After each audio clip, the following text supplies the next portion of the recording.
permintaannya macam-macam. Bisa kita memasuki sesi kedua. Oke. Anda masih bersama kami dalam diskusi prahara kartu prakerja. Bagaimana Pak Emmanuel Melkiades Lakalena mengubah prahara menjadi angin segar untuk perekonomian kita, membantu masyarakat yang tidak mendapat pekerjaan menjadi bisa punya pekerjaan, dan yang UMKM yang terpuruk menjadi lebih maju. Tadi barangkali poin penting adalah ini dari offline lebih banyak bergeser ke online. Nah, bagaimana itu masyarakat yang ada di daerah-daerah yang blank spot, yang internet kurang bagus. Silakan Pak Melkiades. Baik, terima kasih Pak Primus, para pembicara dan pemirsa. Kartu prakerja ini kan menjadi janji kampanye Pak Jokowi yang sudah disampaikan dan ditunggu realisasinya. Dan karena ini program unggulan Pak Jokowi dan dipersiapkan dengan sangat baik sebenarnya, dan itu setahu kami waktu dibahas di Komisi 9, program ini adalah akan dilakukan melalui program tatap muka awal mulanya. Nah, tapi setelah COVID dan juga kondisi yang tidak bisa ditunda lagi, karena itu berdampak sekali kepada pekerja, kami sangat memahami ketika pemerintah melakukan penyesuaian dengan pola mendorong agar pelatihan kartu prakerja ini diutamakan hari ini itu adalah memakai pola online, melalui media online. Karena memang hari ini kan kita sama-sama tahu bahwa yang menjadi prioritas utama kita adalah mencegah orang terkena COVID-19. Itu prioritas utama kita di semua bidang. Sehingga semua jenis kegiatan itu harus menyesuaikan dengan apa yang menjadi pilihan kebijakan nasional kita saat ini, yaitu memutus dan mencegah rantai penularan COVID-19.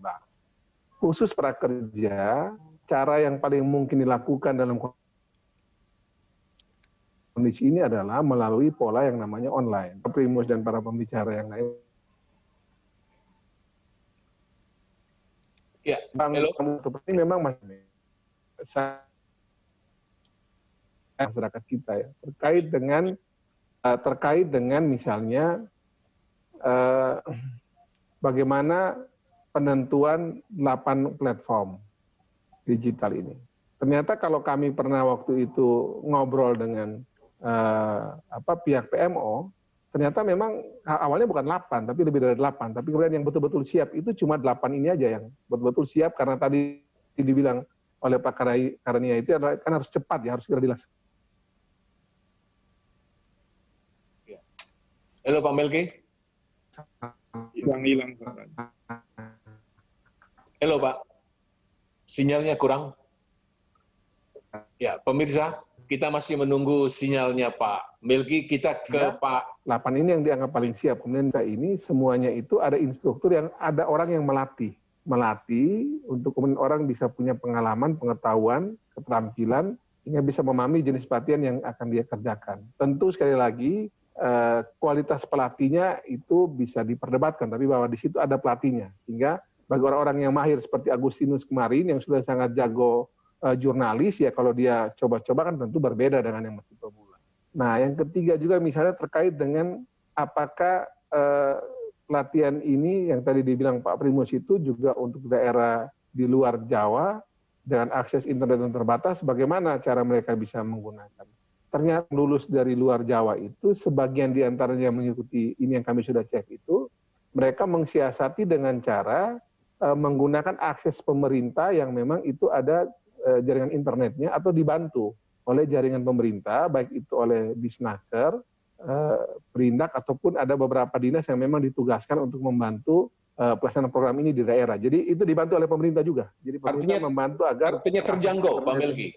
Karena dibantu ya, internet oleh pemerintah dibantu karena memang dinas-dinas di daerah itu juga diminta untuk membantu peserta yang memang punya kesulitan terkait dengan urusan akses internet ini. Nah, yang keempat itu memang yang perlu menjadi perhatian kita terkait dengan pemanfaatan dari materi pelatihan dia dalam era COVID ini. Ini yang saya kira memang perlu jadi perhatian kita, karena orang mengikuti pelatihan ini kan selain memang karena ingin mendapatkan insentif ya 600.000 per bulan itu, kan juga kita berharap agar dia punya keberlanjutan untuk mulai bisa mengisi waktunya dalam ruang COVID-19 ini, pandemi COVID-19 ini. Nah ini yang saya kira perlu juga dipikirkan bagaimana agar mereka yang sudah mengikuti pelatihan ini juga dicek betul apakah dia punya kontinuitas dengan kondisinya dia setelah pasca mengikuti pelatihan ini. Jadi saya juga kemarin mengusulkan kalau boleh dicek betul yang ikut ini berapa ratus ribu itu, berapa yang kemudian bisa mengaplikasikan pelatihan dia dalam suasana COVID saat ini. Pasti ada itu. Nah ini yang perlu kita cari sehingga pertanyaan publik ini bisa terjawab bahwa memang tidak semua tentunya, tapi sebagian diantaranya sudah bisa bekerja dalam kondisi COVID sekarang menggunakan media online dalam melaksanakan apa yang sudah mereka peroleh dalam pelatihan di Kartu Prakerja ini. Iya. Baik Pak Melki, sebelum ke Pak Raden saya tanya Pak Agus dulu. Bagaimana tadi Pak Agus menyimak penjelasan Pak Karania, kemudian Pak Melki tentang pelaksanaan ini? Bahwa online pun bisa jalan Pak. Gimana Pak? Pak Agus, silakan Pak. Di Melki dulu Pak, Melki dulu. Ya. Tadi online kenapa? Bahwa di daerah-daerah itu online pun oke. Oh iya. Relatif mereka bisa mengikuti karena pemerintah terlibat fasilitasi. Iya.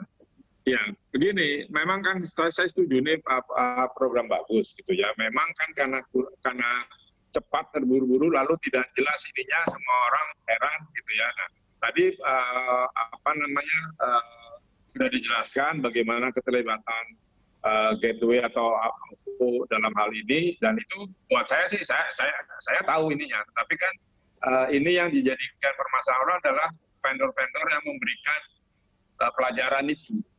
Itu kan yang dipertanyakan. Uang di tempat lain banyak kok dan gratis, kalau kita cari di YouTube kenapa ini harus bayar? Kan sebaiknya uang itu untuk memperbanyak merekrut orang yang pada waktu tahap pertama kan itu persoalannya karena terbatas. Nah kalau itu tidak dipakai untuk bayar kan bisa dipakai untuk merekrut lebih banyak orang. Yang tahap kedua sudah lebih banyak sekarang. Nah ini yang menurut saya yang perlu diinformasikan.